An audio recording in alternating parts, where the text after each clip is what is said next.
इस वीडियो में एक अजीब सा रहस्य बताया है जिससे आप अपने अवचेतन मन की शक्ति को इस्तेमाल करके जिंदगी की बड़ी से बड़ी कठिन सफलता आसानी से प्राप्त कर सकते हैं।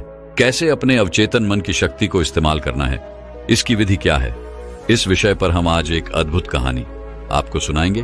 तो चलिए कहानी की शुरुआत करते हैं। दोस्तों, हमारा जो चेतन मन होता है उससे करीब 9 गुना अधिक ताकतवर हमारा अचेतन मन होता है। अगर 1 गुना ताकत हमारे चेतन मन के पास है तो इसका अर्थ यह हुआ कि उससे 9 गुना अधिक ताकत हमारे अवचेतन मन के पास है, क्योंकि अवचेतन मन ही हमारे पूरे शरीर को नियंत्रित करता है। चेतन मन हमारे दिमाग का एक हिस्सा है जो हमारे विचारों और भावनाओं से प्रेरित होता है, और हमारा चेतन मन ही तर्क वितर्क करने में हमारी मदद करता है। लेकिन दूसरी तरफ हमारा अवचेतन मन यह तर्क वितर्क नहीं करता, यह उस जानकारी को ग्रहण कर लेता है जो इसे चेतन मन देता है। इसीलिए जैसा हम अपने अवचेतन मन में सोचते हैं वैसे ही हम बनते चले जाते हैं। क्या आपने कभी इन बातों पर विचार किया है कि कोई व्यक्ति दुखी क्यों है और वहीं पर दूसरा व्यक्ति इतना सुखी क्यों है? एक व्यक्ति सुख और समृद्धि से भरा हुआ है, वहीं पर दूसरा व्यक्ति इतना गरीब और दुखी क्यों है? एक व्यक्ति भयभीत और डरा हुआ है, जबकि दूसरा व्यक्ति आस्था और विश्वास से भरा हुआ है। एक व्यक्ति बड़े से महलों में रहता है, वहीं पर दूसरा व्यक्ति गरीब और टूटी फूटी झोपड़ी में रहता है। कोई बहुत सफल है तो कोई असफल। कोई व्यक्ति कुछ ही मेहनत करके सफलता प्राप्त कर लेता है और वहीं पर कोई दूसरा व्यक्ति जीवन भर मेहनत करने के बाद भी असफल ही रह जाता है। तो आखिर इन सब चीजों का कारण क्या है? क्या आपने कभी इन पर विचार करने की कोशिश की है? हमारे जीवन में जो भी अच्छा है वह हमारे अचेतन मन पर निर्भर करता है। अर्थात यदि आप अपने अचेतन मन में यह बात डालेंगे, मेरे साथ जो कुछ भी होगा वह अच्छा होगा, मेरे साथ जो कुछ भी हो रहा है वह अच्छा हो रहा है, और मैं एक दिन कामयाब जरूर बनूंगा, तो आप अवश्य ही अपने जीवन में कामयाब बन जाएंगे। वहीं पर यदि आप अपने अवचेतन मन में बुरी बुरी बातें डालेंगे, अर्थात नकारात्मक बातें कहेंगे, तो आपके जीवन में केवल नकारात्मकता ही भर जाएगी और आपके साथ कुछ भी अच्छा नहीं होगा। आप जहां जाएंगे वहां पर आपके हाथ केवल असफलता ही लगेगी। आप हमेशा निराश और परेशान ही रहेंगे, लेकिन उनका हल आपको कभी नहीं मिल पाएगा। इसलिए यदि आप भी अपने मन को अच्छी तरह से जानना चाहते हैं, वो सेवा काम करवाना चाहते हैं जो आप चाहते हैं, उसे अपने नियंत्रण में रखना चाहते हैं, तो इस वीडियो को अंत तक जरूर देखिएगा, क्योंकि इस वीडियो में आपको ऐसी महत्वपूर्ण जानकारियां मिलेगी जिसकी मदद से आप अपना जीवन अच्छे से जी सकते हैं। आप जो चाहें उसे हासिल कर सकते हैं। आप जिस भी लक्ष्य को प्राप्त करना चाहते हैं उसे आप प्राप्त कर सकते हैं। आज की इस वीडियो में हम यह जानने वाले हैं कि आखिर चेतन मन और अवचेतन मन में मुख्य अंतर क्या है और वह किस तरह से काम करता है, और हम अपने अचेतन मन में अच्छी बातें किस प्रकार से डाल सकते हैं जिससे हमारा जीवन परिवर्तित हो सके, हम सफलता की ओर आगे बढ़ सके। बहुत समय पहले की बात है, एक नगर में एक बहुत ही प्रसिद्ध गुरु रहा करते थे। उनकी ख्याति दूर दूर तक फैली हुई थी। उनके आश्रम में उनके कई शिष्य भी थे। एक दिन संध्या के वक्त वह गुरुवर अपने सभी शिष्यों को बुलाकर उन्हें उपदेश दे रहे थे। वे कह रहे थे, शिष्यों, हमारा मस्तिष्क 2 भागों में विभाजित है, चेतन मन और अवचेतन मन। चेतन मन हमारे मस्तिष्क का पहरेदार है, वहीं पर अवचेतन मन हमारा मालिक है। उन गुरु की आवाज सुनकर एक शिष्य खड़ा हुआ और वह उन गुरु से कहता है गुरुदेव, आप क्या कहना चाहते हैं? आप कहीं ये तो नहीं कह रहे कि हमारे भीतर कोई और है जो हमें चला रहा है, जो हमारी सारी क्रियाओं पर नजर रखे हुए हैं? इस पर गुरुवर उस शिष्य को मुस्कुराते हुए कहते हैं, भंते, मैं तुम्हें एक छोटी सी कहानी सुनाता हूं। इस कहानी में तुम्हें तुम्हारे सवालों का जवाब मिल जाएगा। इस कहानी को ध्यानपूर्वक सुनना और इसे समझने का प्रयास करना।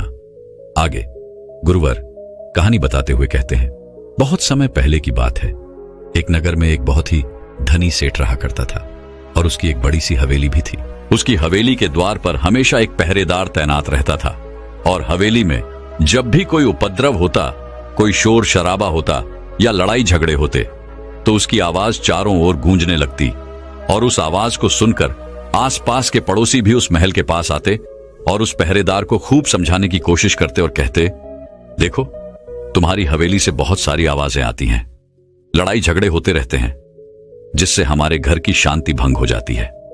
कृपया करके लड़ाई झगड़े को बंद करो। आखिर इस शोर शराबे में क्या रखा हुआ है? इस तरह से लड़ाई झगड़े करके तुम अपना जीवन कैसे शांति से बिता सकते हो? इस पर वह पहरेदार जवाब देते हुए कहता है, देखो भाई, मैं जानता हूं कि लड़ाई झगड़े करना बुरी बात है, शोर शराबा करना बुरी बात है, लेकिन मैं क्या करूं?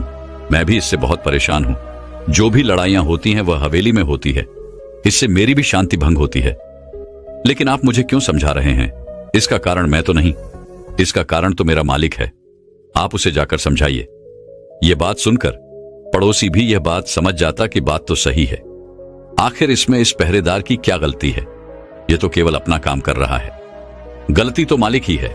वह उपद्रव करता है, वह शोर शराबे करता है, वह लड़ाई झगड़े करता है, और जब भी उसे यह सब करने का मन होता है तो वह हवेली के बाहर आता है और उपद्रव करके वह वापस हवेली में जाकर बैठ जाता है। और जिन लोगों को भी उस हवेली के मालिक से तकलीफ होती, जिनकी भी शांति भंग होती, वे सभी आकर उस पहरेदार को ही समझाने का प्रयास करते। वह उसे खूब समझाते, लेकिन क्या इससे यह समस्या सुलझेगी? इस प्रश्न के साथ गुरुवर अपने शिष्य से कहते हैं, तुम ही बताओ इसका क्या समाधान है?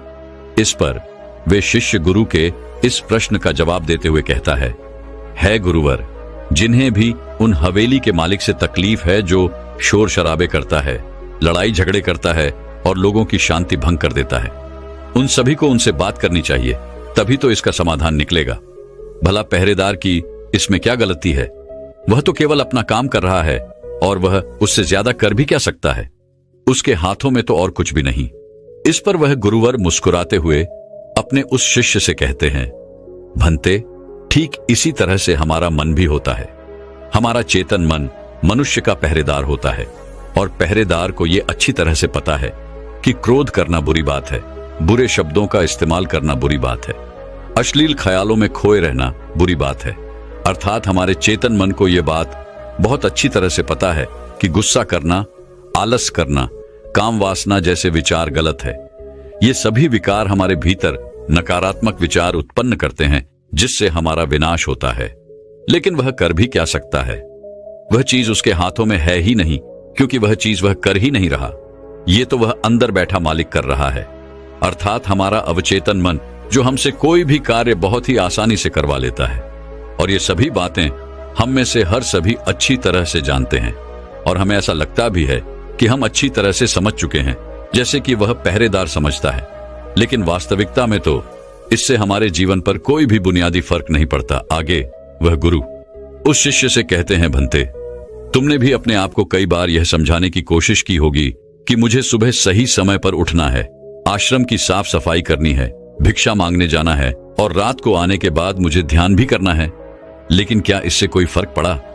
इसका जवाब देते हुए वे शिष्य कहता है, नहीं, बिल्कुल नहीं। मैंने कई बार अपने आप को समझाया है कि मुझे इस समय पर यह काम करना है, मुझे अपना समय व्यर्थ नहीं करना, मुझे अपने समय का इस्तेमाल करना है और मुझे आगे बढ़ना है। लेकिन मैं चाहकर भी उन सभी कार्यों को समय पर नहीं कर पाता।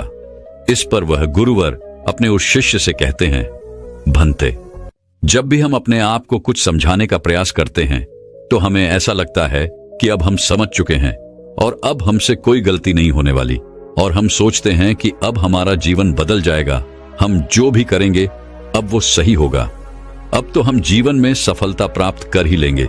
लेकिन दूसरे ही पल हम ये पाते हैं कि हमारे जीवन में कोई बुनियादी बदलाव आया ही नहीं, और ऐसा केवल हमारी नासमझी के कारण होता है। हम अपनी नासमझी के कारण अवचेतन मन की जगह पर अपने चेतन मन को समझाने का प्रयास करते हैं, अर्थात मालिक को छोड़कर हम पहरेदार से बात करते रहते हैं और उसे समझाने की कोशिश करते हैं। लेकिन तुम यह भूल जाते हो कि आखिर वह पहरेदार कर भी क्या सकता है? वह सब उसके हाथों में है ही नहीं। हमें तो अपने अवचेतन मन को समझाने की आवश्यकता है। हमारी बुद्धि, अर्थात वह पहरेदार जो यह समझ जाता है कि क्या सही है और क्या गलत, उसे कब क्या करना है, क्या नहीं करना। लेकिन ये सारी बातें केवल हमारे पहरेदार अर्थात हमारे चेतन मन के सीमित रह जाती हैं। ये सारी बातें हवेली के उस मालिक अर्थात हमारे अवचेतन मन तक तो पहुंच ही नहीं पाती, और यही कारण है कि हमारे जीवन में कभी कोई बुनियादी बदलाव हो ही नहीं पाता। ठीक उसी प्रकार जैसे कि यदि आपसे कोई कहता है कि पौधे में पानी डालोगे तो वह पौधा एक दिन बड़ा होगा, और फिर उसमें फल आएंगे, फल लगेंगे, और आप उस बात को मान लेते हैं और उस पौधे में पानी भी डालते हैं। लेकिन आप पौधे की पत्तियों पर पानी डालते हैं और सोचते हैं कि इसमें फल फूल आएंगे। लेकिन जरा एक बार के लिए यह सोचिए, अगर पत्तियों में पानी डालोगे तो उसमें फूल और फल कैसे आएंगे? हमें तो उस पौधे की जड़ में पानी डालने की आवश्यकता है, लेकिन हम में से अधिकांश लोग केवल पत्तियों पर ही पानी छिड़क कर अपने आप को बहुत भाग्यशाली समझने लगते हैं। लेकिन वे यह भूल जाते हैं कि जो पानी वह पत्तियों पर छिड़क रहे हैं, वह पानी पेड़ की गहराइयों में तो जा ही नहीं पा रहा। तो ऐसे में उस पौधे पर फल और फूल कैसे लगेंगी? ठीक इसी प्रकार हम भी अपने मन के साथ ऐसा ही करते हैं, और यही कारण है कि हम अपने जीवन में जो भी चाहते हैं वह हमें नहीं मिल पाता। हम अपने जीवन में फल और फूल चाहते हैं, लेकिन वह हमें नहीं मिल पाता। इस पर शिष्य उन गुरुवर से कहता है गुरुवर, तो फिर हमें क्या करना चाहिए? क्या ऐसा कोई उपाय है जिससे हम अपने चेतन मन की सारी बातें अपने अवचेतन मन तक पहुंचा सकें? ऐसी कोई प्रक्रिया है जिसमें हम अपने संदेश को अपने अवचेतन मन तक पहुंचा सके? इस पर वह गुरुवर शिष्य से कहते हैं, भंते, यदि तुमने अपने संदेश को अवचेतन मन तक पहुंचा दिया, तब तुम जो चाहोगे वो इच्छा प्राप्त कर सकते हो। तुम जैसा चाहो उस लक्ष्य को प्राप्त कर सकते हो, क्योंकि हमारा अवचेतन मन हमारे चेतन मन से 9 गुना अधिक शक्तिशाली होता है।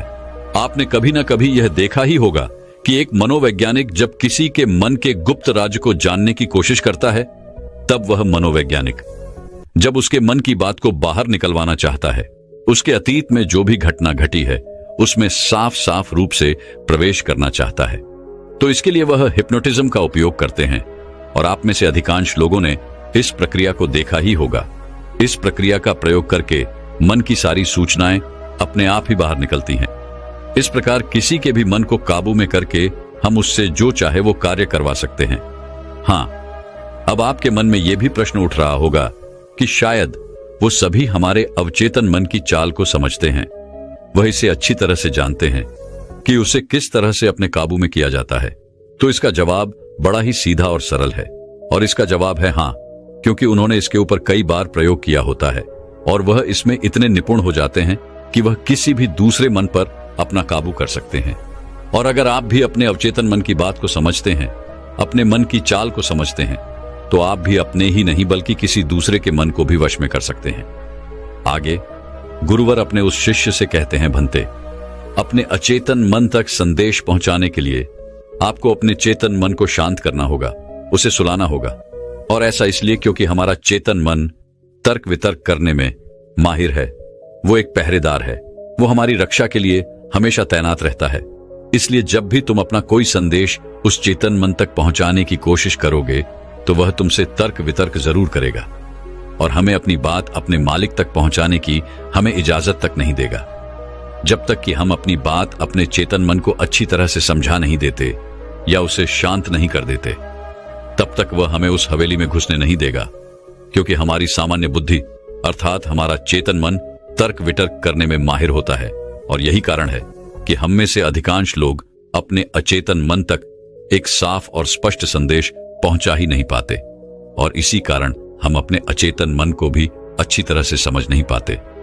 और हमारा अचेतन मन तर्क वितर्क नहीं करता, उसे तो केवल साफ और स्पष्ट संदेश चाहिए जिस पर वह कार्य कर सके। और उस तक हम साफ और स्पष्ट संदेश तभी पहुंचा सकते हैं जब हमारा मन पूरी तरह से शांत रहेगा, जब हमारे मन में और कोई विचार नहीं होंगे। और यही कारण है कि जब एक मनोवैज्ञानिक किसी के मन पर प्रयोग करता है, उसके मन को काबू करने की कोशिश करता है, उससे मनचाही बात निकलवाने की कोशिश करता है, तो सबसे पहले वह उसके चेतन मन को ही सुनाता है। आपने कहीं ना कहीं यह तो देखा ही होगा कि उनके सामने एक पेंडुलम जैसी चीज उनकी आंखों के सामने रख दी जाती है और उसे घुमाया जाता है, जिसे लगातार देखने के बाद वो व्यक्ति पूरी तरह से निद्रा में चला जाता है। और इस कारण उसका चेतन मन पूरी तरह से शांत हो जाता है। और जब उसका पहरेदार पूरी तरह से सो जाता है और उसके पास तर्क वितर्क करने के लिए कोई नहीं बचता, तब वह वैज्ञानिक आसानी से उस हवेली में जाता है और उस मालिक से जी भर के बातें करता है। जो बातें वह चाहता है वह बातें वह उससे निकलवा देता है। तिबेट के एक महान दार्शनिक ने कहा था कि अगर बात समझ में आ जाए तो आपका जीवन परिवर्तित हो जाता है। लेकिन उन्होंने वह बात उस समय के लोगों के लिए कही थी क्योंकि उस समय तिब्बत और बाकी दुनिया के लोग बहुत सरल हुआ करते थे। उनका मन बहुत साफ हुआ करता था और उनको जो भी बातें बताई जाती थी वह उन बातों को बड़ी शांतिपूर्वक सुनते और समझते थे। उस समय कोई भी तर्क वितर्क नहीं करता था, और जब कोई व्यक्ति तर्क वितर्क करने में माहिर होता था तो वह उसे तर्क वितर्क करने देते और शांति से केवल उसकी बातें सुनते। जब तक कि व्यक्ति तर्क अभितर्क वितर्क करके थक न जाए तो वह गुरु के पास वापस आता है और उनसे कहता है गुरुवर, मैं अब तर्क वितर्क करके थक चुका हूं, लेकिन उससे मुझे कुछ भी हासिल नहीं हुआ। कृपया करके अपना कोई मार्ग बताइए। आप मुझे अपने तरीके से समझाए, अब मैं उसमें कोई भी अवरोध उत्पन्न नहीं करूंगा। ठीक इसी प्रकार से हमारी बुद्धि भी काम करती है। जब हमारा मस्तिष्क तर्क वितर्क करके थक जाता है तब उसे इस बात का एहसास होता है कि तर्क वितर्क करके उसे कुछ भी हासिल नहीं होने वाला, और उस समय तक उसे कुछ भी समझ में नहीं आएगा। दोस्तों, महात्मा बुद्ध अपनी बातों को 3 बार दोहराया करते थे, और यदि कोई बात आपसे 3 बार कही जाए तो क्या आप उस बात को सुन पाएंगे? मान लीजिए आप किसी चिकित्सक के पास जाते हैं और वह चिकित्सक आपसे 1 बार कहता है कि आप ठीक हैं, आपको कुछ नहीं हुआ, तो ये बात आप सुन लेते हैं और आपको यह बात समझ में आ जाती है कि मैं ठीक हूं और मुझे कुछ भी नहीं हुआ। लेकिन अगर वही चिकित्सक आपसे बार बार वही बात कहे, बार बार वह वही बात दोहराए, तो क्या आपको क्रोध नहीं आएगा? आप यही कहेंगे कि हाँ, मुझे वह बात समझ में आ चुकी है। आप बार बार एक ही बात क्यों दोहरा रहे हैं? मैं समझ चुका हूं कि मैं बीमार नहीं हूं और मुझे कुछ नहीं हुआ, तो इसको बार बार दोहराने से क्या फायदा? लेकिन वास्तविकता तो यह है कि जब हम किसी बात को बार बार दोहराते हैं तो उससे हमारा चेतन मन ऊब जाता है, और बार बार उस बात को सुनने से हमारा चेतन मन उस बात पर ध्यान नहीं देता। और यही वह वक्त होता है जब हमारी बात हमारे अवचेतन मन तक पहुंचती है। और जब आपकी बात आपके अवचेतन मन तक पहुंच जाए तो यकीन मानिए कि तब कुछ भी संभव है। फिर चाहे आप कोई अपने जीवन में बड़ा लक्ष्य प्राप्त करना चाहते हो या फिर अपना स्वास्थ्य सुधारना चाहते हो, सब कुछ संभव हो जाएगा। दोस्तों, आपने कभी ना कभी यह किस्सा तो सुना ही होगा। एक प्लेन क्रैश हो गया था और उस प्लेन का जो पायलट था उसकी प्लेन से गिरने की वजह से शरीर की सारी हड्डियां टूट चुकी थीं, और जब उसे अस्पताल में भर्ती किया गया तो उसे हिला डुला भी नहीं जा रहा था। डॉक्टरों ने भी यह जवाब दे दिया था कि तुम ठीक नहीं हो सकती और तुम्हारी हड्डियों को फिर से जोड़ पाना लगभग नामुमकिन है। लेकिन वह व्यक्ति जीना चाहता था। उसने अपने अवचेतन मन में जबरदस्ती यह बात डाली कि मैं ठीक हो सकता हूं, मैं ठीक हो सकता हूं, और यकीन मानिए कि वह व्यक्ति सच कुछ ठीक हो गया। वह अपने पैरों पर चलकर अपने घर गया। ऐसा केवल हमारे अचेतन मन की शक्तियों के कारण होता है। जब हम कुछ ठान लेते हैं और अपने अचेतन मन को एक स्पष्ट और साफ संदेश देते हैं तो हमारा अचेतन मन हमसे कुछ ऐसे कार्य करवाने लगता है कि हमारे लिए सब कुछ मुमकिन हो जाता है। फिर चाहे वह जीवन में कोई बड़ा से बड़ा लक्ष्य प्राप्त करना हो या फिर अपने स्वास्थ्य को सुधारना हो। और पुराने जमाने में यह बहुत सरल हुआ करता था, क्योंकि उस समय लोग तर्क वितर्क नहीं किया करते थे, और जो भी उसे कहा जाता था वह उसे बहुत गहन ध्यान के साथ सुनते थे और समझते थे। लेकिन आजकल के तथाकथित बुद्धिमान लोग वे सभी इन सभी बातों को अंधविश्वास कहते हैं। लेकिन यह भी एक वास्तविकता है कि जैसा आप खुद से कहते हैं वैसा ही आप अंदर से बनते चले जाते हैं। आप अंदर से उतने ही अशांत होने लगते हैं, और जो व्यक्ति अपने मन की बकबक को शांत कर पाता है वही शांति को प्राप्त कर पाता है। हमारी जो बुद्धिमानी है वही हमारे अचेतन मन का एक रूप होती है। हमारा चेतन मन हमें कोई भी नई चीज सीखने में हमारी मदद करता है। जैसे यदि आप कोई नई भाषा सीखना चाहते हैं या फिर आप कोई नई टेक्निक सीखना चाहते हैं तो इसमें हमारा चेतन मन हमारी बहुत मदद करता है।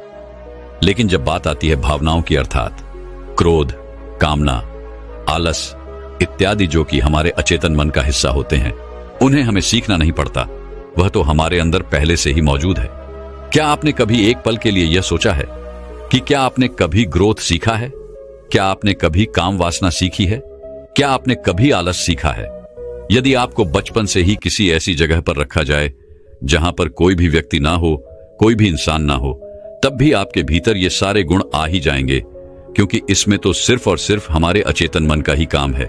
यानी कि वह चीजें जो प्रकृति ने हमें पहले से ही दी है, और वह सिर्फ हमारे अवचेतन मन के माध्यम से ही भरी जाती है, क्योंकि हमारा अचेतन मन कभी विरोध नहीं करता। क्या आपने कभी इस बात पर भी गौर किया है कि जो इस दुनिया में बाहरी चीजें हैं उसे आप सीख सकते हैं, लेकिन जहां बात आती है हमारे भीतर की, अर्थात ग्रोथ को ना करने वाली सीख की, तो आप उस सीख को नहीं सीख पाते। मान लो अगर आपको घड़ी सीखना है तो उसके बारे में हमारे अचेतन मन को कुछ नहीं पता होता, लेकिन वहीं पर यदि कोई आपसे यह कहे कि 5 और 5 10 होते हैं, तो यह बात आपके अचेतन मन को अच्छी तरह से समझ में आ जाती है, क्योंकि आपका अचेतन मन विरोध नहीं करता और उसे एक साफ और स्पष्ट संदेश भी मिल रहा है। इसलिए हमें अपने अवचेतन मन तक साफ और स्पष्ट संदेश भेजने की आवश्यकता होती है, और यह तभी संभव है जब हमारा चेतन मन इसके आड़े ना आए। तभी वह शिष्य उन गुरुवर से कहता है गुरुवर, आखिर हम अपने अवचेतन मन को साफ और स्पष्ट संदेश क्यों नहीं भेज पाते? आखिर इसका क्या कारण है?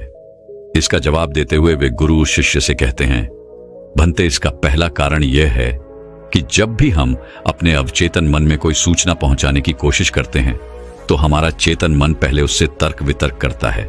वह यह सोचता है कि इस जानकारी से हमें लाभ होगा या हानि, और जब तक हम अपनी सूचना को सही और साफ स्वस्थ तौर पर अपने अवचेतन मन तक नहीं पहुंचा पाते, तब तक वो हमारे लिए काम नहीं कर सकती है। मान लीजिए कि आप ईश्वर के सामने हाथ जोड़कर खड़े हैं और उनसे प्रार्थना कर रहे हैं कि है ईश्वर, मुझे एक अच्छी नौकरी मिल जाए, मैं अच्छी तरह से कामयाब हो जाऊं। इस दौरान हमारा चेतन मन यह सोचता है कि आखिर मुझे नौकरी मिल जाएगी और मैं कामयाब हो जाऊंगा, तो उसके बाद मैं क्या करूंगा? मैं ऐसा घर खरीदूंगा, ऐसी गाड़ी खरीदूंगा, अपने परिवार के लिए यह करूंगा, वो करूंगा, अपना खुद का व्यापार शुरू करूंगा। ऐसे कई प्रकार के विचार हमारे चेतन मन में उठने लगते हैं, और इसी कारण हम अपने औचित्य मन तक साफ और स्पष्ट संदेश भेज नहीं पाते। और इसीलिए कहा जाता है कि ध्यान हमारे मन को शांत कर देता है, और शांतपन में जो भी बातें डाली जाती हैं वो सीधे हमारे अवचेतन मन तक पहुंचती हैं, जिससे हम सब कुछ हासिल कर सकते हैं। जो भी अपने जीवन में हासिल करना चाहते हैं वह सब कुछ हमें बहुत आसानी से मिल जाता है। यदि आप भी अपने जीवन में बुनियादी रूप से परिवर्तन चाहते हैं, जीवन में कुछ बदलाव चाहते हैं और अपने जीवन में किसी लक्ष्य को प्राप्त करना चाहते हैं, तो आपको अपने अवचेतन मन तक साफ और स्पष्ट संदेश भेजना ही होगा। अपने अवचेतन मन को अपने वश में करना ही होगा, और अपने अवचेतन मन को वश में करने के लिए आप यह एक तरीका अपना सकते हैं। अगर आपको कोई चीज पानी है तो आपको उस चीज को मंत्र की तरह मन में दोहराना होगा, और ऐसा आपको करीब 28 दिन तक करना होगा। और यदि इस दौरान आपसे कोई यह कहे कि इससे कोई फर्क नहीं पड़ने वाला, यह सब बेकार की बातें हैं, तो उनकी बातों पर यकीन मत कीजिएगा, क्योंकि यदि आप कोई बात मंत्र की तरह दोहराते हैं तो वह मंत्र अर्थात वो बातें हमारे अवचेतन मन तक पहुंच जाती हैं। और एक बार यदि आपकी बात आपके अवचेतन मन तक पहुंच गई तो हम दुनिया की कोई भी चीज पा सकते हैं।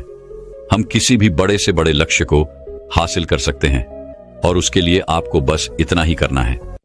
जब भी आप रात को सोने जाएं तो बिस्तर पर लेटने के बाद नींद आने से ठीक पहले आपको करीब 10 से 15 बार अपने मन में उस मंत्र को दोहराना है जो भी आप चाहते हैं, और ऐसा करते हुए आपको नींद में चले जाना है, क्योंकि हमारा अचेतन मन कभी नहीं सोता। वो 24 घंटे 365 दिन आपके लिए लगातार काम करता रहता है, जबकि रात को सोते समय हमारा चेतन मन पूरी तरह से शांत होता है और वह सो जाता है। और यही वह समय है जब हमारा अवचेतन मन पूरी तरह से जागृत होता है। यह सबसे ज्यादा शक्तिशाली होता है। रात को सोते वक्त जो भी बातें आप अपने मन में डालते हैं, आप वैसे ही बनते चले जाते हैं।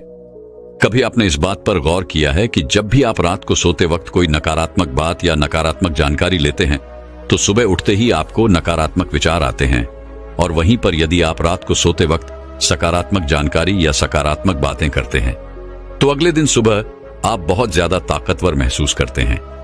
आपका दिन पहले से ज्यादा अच्छा लगने लगता है, आप अच्छा महसूस कर पाते हैं।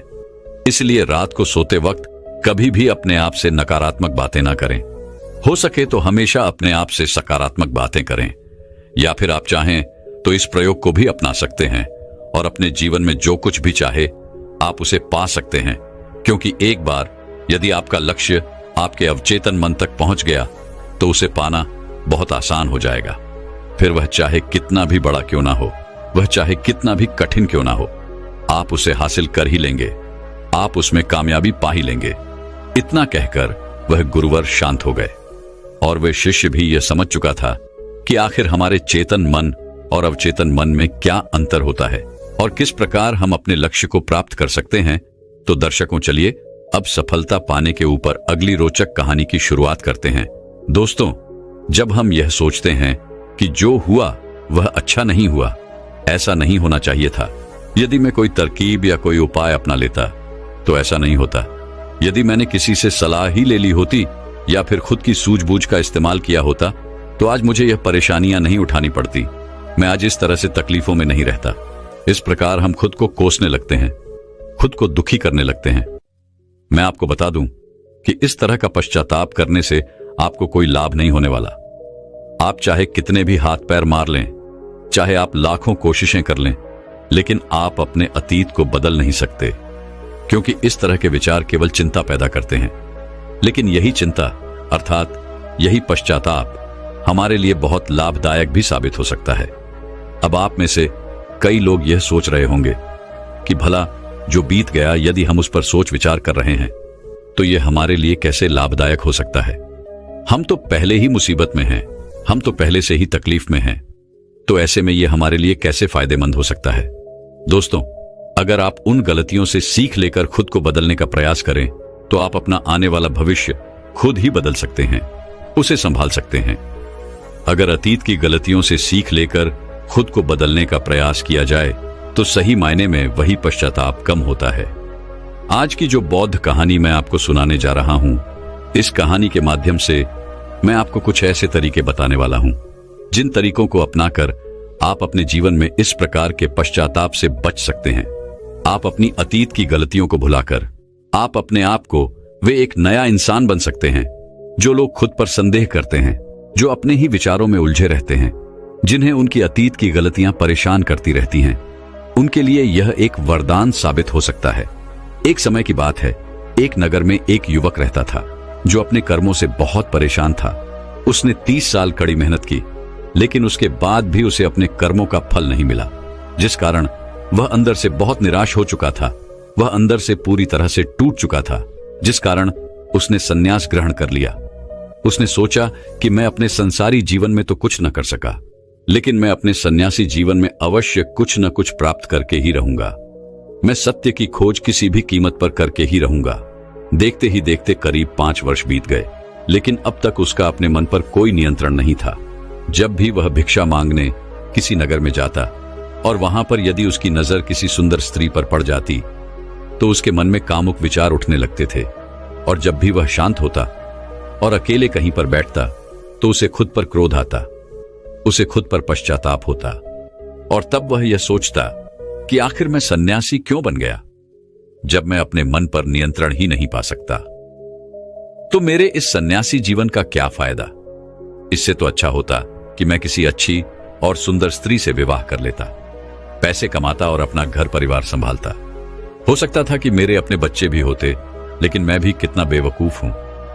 मैंने अपने सारे सुख त्याग दिए और ना जाने क्यों मैं इन जंगलों में आ गया, ना जाने क्यों मैंने सन्यास ग्रहण कर लिया। इसी प्रकार के कई सारे विचार उसके मन में उठने लगे थे, और इन्हीं विचारों के कारण उसके मन में नकारात्मकता पैदा होने लगी थी, जिस कारण वह छोटी छोटी बातों पर क्रोधित हो जाता। वह अपने आप को कोसने लगता।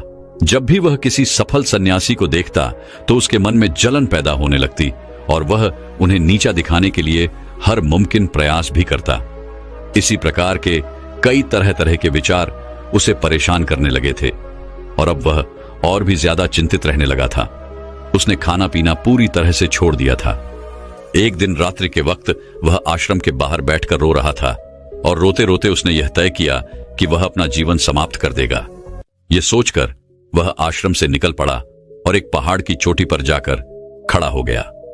रोते रोते वह यह सोच रहा था कि मैं चाहकर भी अब अपनी पुरानी जिंदगी में वापस नहीं लौट सकता, क्योंकि मैंने सबके सामने सन्यास ग्रहण किया है, और एक बार सन्यास ग्रहण करने के बाद इंसान का घर परिवार सब कुछ छूट जाता है। ऐसा सोचता हुआ वह उस पहाड़ से नीचे की ओर देख रहा था। उसकी आंखों से आंसू बह रहे थे, लेकिन अब भी उसके मन में तरह तरह के विचार उत्पन्न हो रहे थे। वह अब भी यही सोच रहा था कि यदि मैंने अपने जीवन में सही निर्णय लिए होते तो आज मुझे ये दिन न देखना पड़ता। रोते हुए अपने कदम आगे बढ़ाने ही वाला था कि तभी उसे एक आवाज सुनाई दी। कोई उससे चिल्लाकर यह कह रहा था, भंते रुक जाओ, जहां छोड़कर जा रहे हो वापस वहीं से शुरुआत करनी पड़ेगी, इसलिए एक बार फिर सोच लो। यह आवाज सुनकर वह सन्यासी रुक गया। उसने पीछे मुड़कर यहां वहां देखा, लेकिन उसे वहां पर कोई भी दिखाई नहीं दिया। तभी उसने जोर से चिल्लाकर कहा, कौन हो तू? तभी उसकी नजर एक बूढ़े बौद्ध भिक्षु पर पड़ी और उन्हें देखकर वह सन्यासी और भी क्रोधित हो उठा और कहने लगा, कौन हो तुम और मुझे क्यों रोकना चाहते हो? तभी वह बूढ़ा बौद्ध भिक्षु उस सन्यासी से कहता है, भंते, मैं तो बस इतना ही कह रहा हूं, तुम जहां छोड़कर जा रहे हो तुम्हें वापस वहीं से शुरुआत करनी पड़ेगी, इसलिए निर्णय लेने से पहले एक बार फिर सोच लो, कहीं तुम फिर से गलत निर्णय तो नहीं ले रहे। तभी वह सन्यासी क्रोधित होकर उन बौद्ध भिक्षु से कहता है, आपको क्या लगता है कि मैं बार बार यही गलतियां दोहराऊंगा?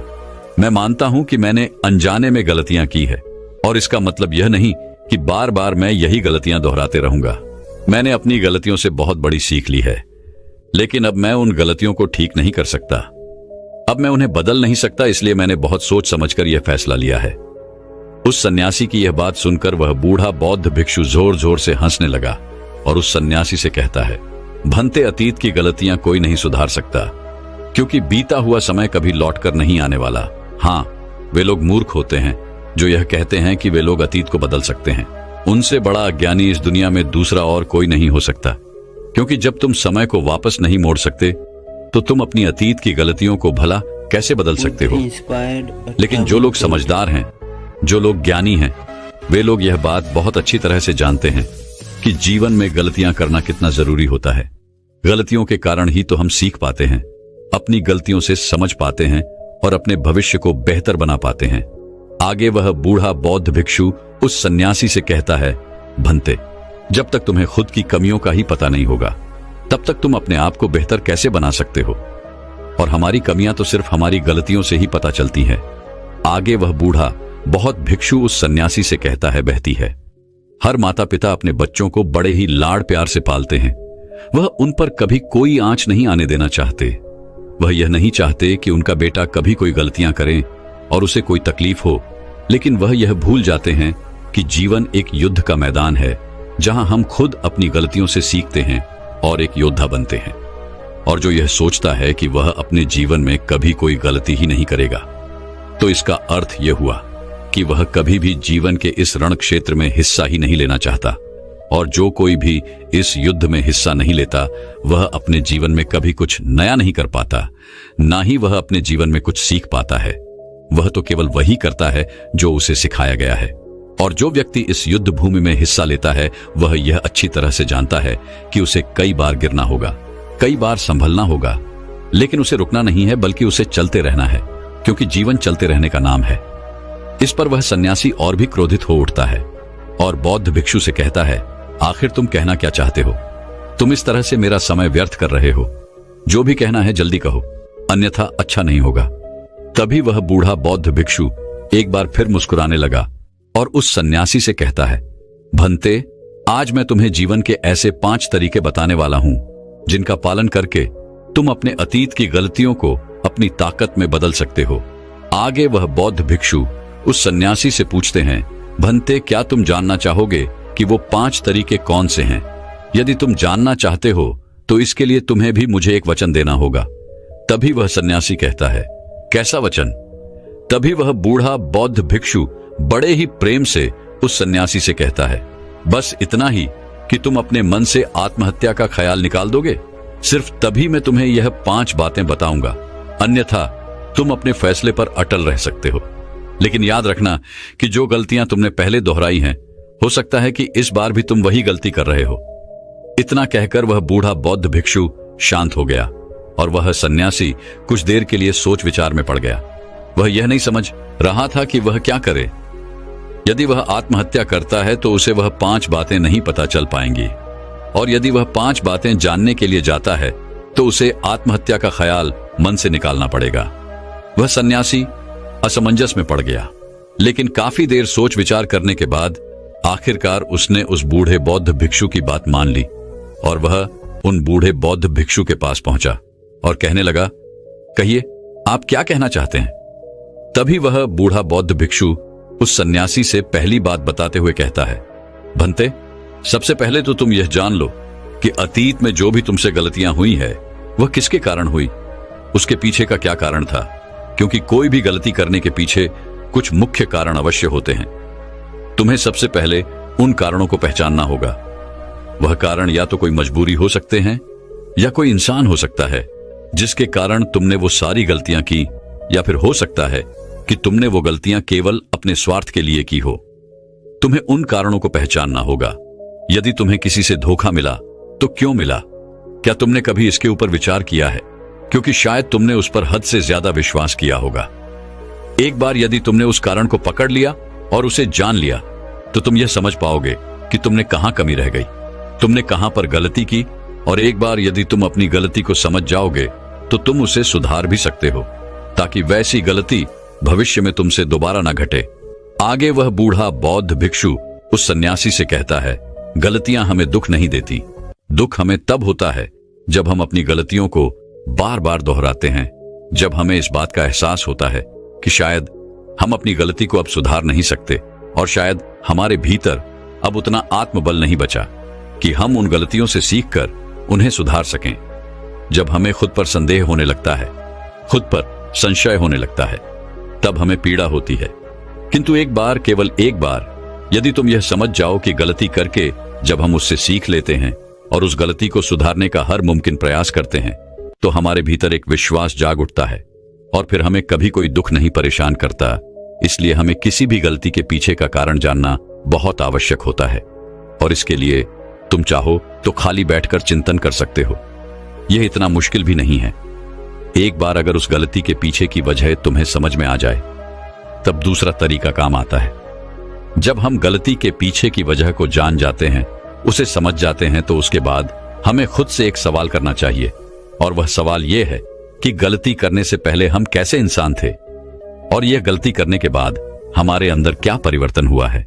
क्या हमने अपनी गलती से कोई सीख ली है या नहीं, और यदि सीख ली तो फिर हमने अपने बारे में क्या जाना। आगे वह बूढ़ा बौद्ध भिक्षु उस सन्यासी से कहता है, भंते, यदि तुम इस प्रकार खुद से सवाल करोगे तो तुम पाओगे कि तुम्हारे जीवन में कुछ नए अनुभव जुड़ गए हैं, और यह अनुभव ही तुम्हें आगे ले जाएंगे, क्योंकि यह जीवन में आगे बढ़ने के लिए तुम्हारी बहुत मदद करेंगे। तुमने देखा होगा कि जब किसी को जीवन में धोखा मिलता है तो अधिकांश लोग केवल यह सोचते हैं कि आखिर इसमें हमारी क्या गलती थी, लेकिन वह इस वास्तविकता को नहीं देख पाते कि आखिर तुम्हें धोखा मिला है तो क्यों मिला। क्योंकि आप एक संवेदनशील इंसान हैं, और जब आप ज्यादा संवेदनशील हो जाते हैं तो ऐसी स्थिति में आपकी संवेदनशीलता ही आपके धोखे का कारण बनती है, और यही आपकी गलती है। और जब आपको अपनी गलती के बारे में पता चल गया तो आपने यह भी सीख लिया कि आपकी गलती थी अधिक संवेदनशीलता। आपने अपने बारे में कुछ नया अनुभव प्राप्त किया। अगर तुम एक बार अपने बारे में निरीक्षण करना शुरू करोगे तो अपने बारे में तुम्हें बहुत सी अद्भुत बातें पता चलेंगी, और तब तुम खुद ही आश्चर्यचकित हो जाओगी, क्योंकि तुम खुद के बारे में और अधिक जानने लगोगे। इसलिए खुद का निरीक्षण करना अति आवश्यक है। आगे वह बूढ़ा बौद्ध भिक्षु उस सन्यासी से तीसरी आदत बताते हुए कहता है, तीसरे तरीके में हम खुद से संकल्प करते हैं। हम यह दृढ़ संकल्प बना लेते हैं कि हम भविष्य में दोबारा यह गलती नहीं दोहराने वाले। हाँ, हमसे कुछ नई गलतियां आवश्यक होंगी, लेकिन ये गलतियां हम जीवन में कभी नहीं दोहराएंगे। आगे वो बूढ़ा बहुत बिच्छू पोष सन्यासी से कहता है, बनते, इस संसार में 3 प्रकार के लोग होते हैं। एक वो जो दूसरों की गलतियों से सीखते हैं, दूसरे वो जो खुद की गलतियों से सीखते हैं, और तीसरे वो जो गलतियां करते ही रहते हैं लेकिन कभी अपनी गलतियों से सीख नहीं पाते। तुमने भिन्न भिन्न प्रकार की नदियों को तो देखा ही होगा। नदियों का अर्थ तभी निकलता है जब वो अलग अलग जगह से होकर गुजरती है। अगर वही नदी एक जगह पर ठहर जाए तो क्या वह नदी कहलाएगी? इसी प्रकार एक इंसान का जीवन भी नई नई गलतियां करने के लिए बना है। इसलिए एक बार जो तुमने गलती कर दी, उसके लिए दृढ़ संकल्पित हो जाओ कि तुम जीवन में वो गलतियां कभी नहीं दोहराओगे। हाँ, हो सकता है कि तुमसे कोई नई गलतियां हो, लेकिन यदि तुम बार बार वही गलतियां दोहराते हो तो तुम मूर्ख हो, ऐसी अवस्था में तुम में और किसी जानवर में कोई फर्क नहीं रह जाएगा। आगे वह बौद्ध भिक्षु उस सन्यासी को चौथा तरीका बताते हुए कहते हैं, भंते, कई बार तो हमें पहले से ही अपनी गलतियों के होने का एहसास हो जाता है। गलतियां होने से पहले ही हमें उसका आभास हो जाता है कि हमसे गलतियां होने वाली हैं। इसलिए अगर गलती होने से पहले आपको एहसास हो रहा है तो आप बहुत खुशकिस्मत है और आप उस गलती को होने से रोक सकते हैं। आपने कभी ना कभी इन संकेतों को महसूस किया होगा, क्योंकि यह ब्रह्मांड हमें संकेत देता है। लेकिन फिर भी हम में से अधिकांश लोग इन बातों को नजरअंदाज कर देते हैं, जिसका परिणाम हमें बाद में भविष्य में भोगना पड़ता है। लेकिन जैसे जैसे आप अपने इन अतीत की गलतियों से सीखने लगते हैं तो आपका अनुभव बढ़ने लगता है, जीवन के बारे में समझ पैदा होने लगती है, और जब हमारी समझ बढ़ने लगती है तो गलतियों को होने से रोका भी जा सकता है।